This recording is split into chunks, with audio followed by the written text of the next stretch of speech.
Welcome to the Crimson Engine. My name is Rubidium. Today we are talking about the Canon cinema camera lineup in 2021.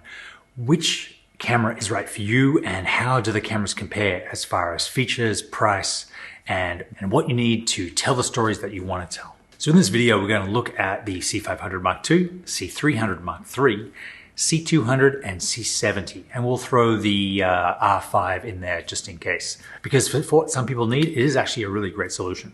There are basically four main things that these cameras have.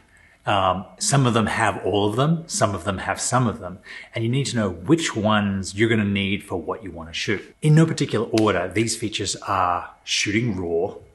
That's important because it allows you wiggle room as far as your white balance is concerned. It actually has much more color depth, so your blues and reds and greens will separate better, give you more fidelity, billions of colors instead of millions of colors. It also maintains more color saturation in the high and the low.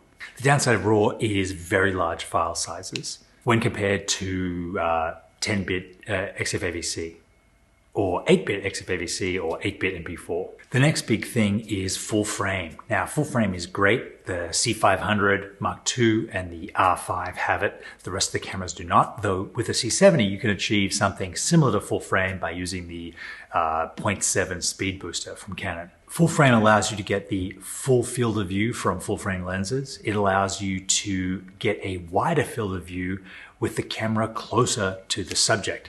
That means if you're shooting in small locations, you can get a wider field of view. You can get more of the location in. It also gives you shallower depth of field at the same f-stop. So if you're looking for that super shallow depth of field cinematic look that's become popular recently, you'll need a full frame or full frame equivalent camera. The third thing is 10-bit XFAVC or 422 color depth, and this is a good mix of size and quality.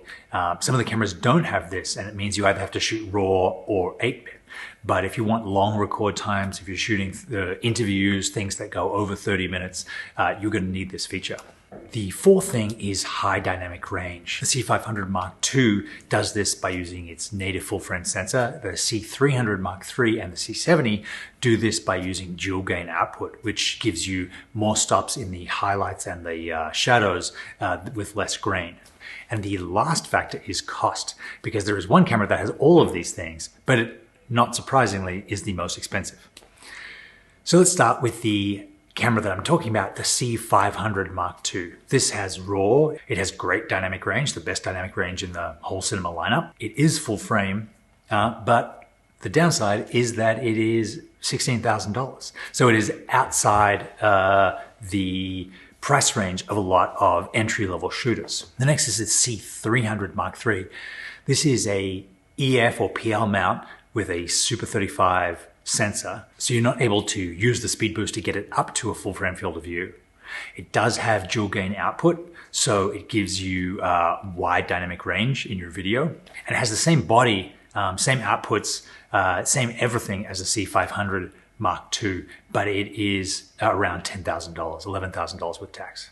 So you're pretty much getting everything that the C500 is doing, with the exception of the full frame sensor. Next on our list is the C200. This retails for around $4,000, $5,000, depending on whether or not you get the B version or the full version with a screen. It isn't full frame, it's Super 35. It doesn't have a 10-bit 422 codec, only a 420 8-bit codec, but it does have RAW.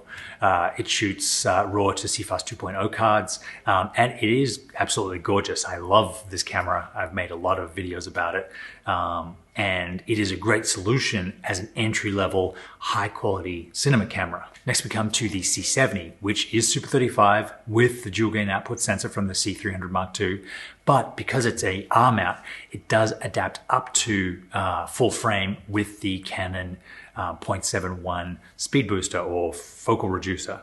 This also gives you an extra stop of light. So if you want to shoot full frame in low light, the C70 may be what you're after. The C70 does not shoot RAW. So unlike the C200, which is $1,000 cheaper, It's not ideal for high-end narrative filmmaking. You can use this as a B camera on a feature film shoot or a C camera, but you're unlikely to use it as an A camera or on a commercial or narrative film because it doesn't have that raw capability. So that's how the current Canon cinema line stack up.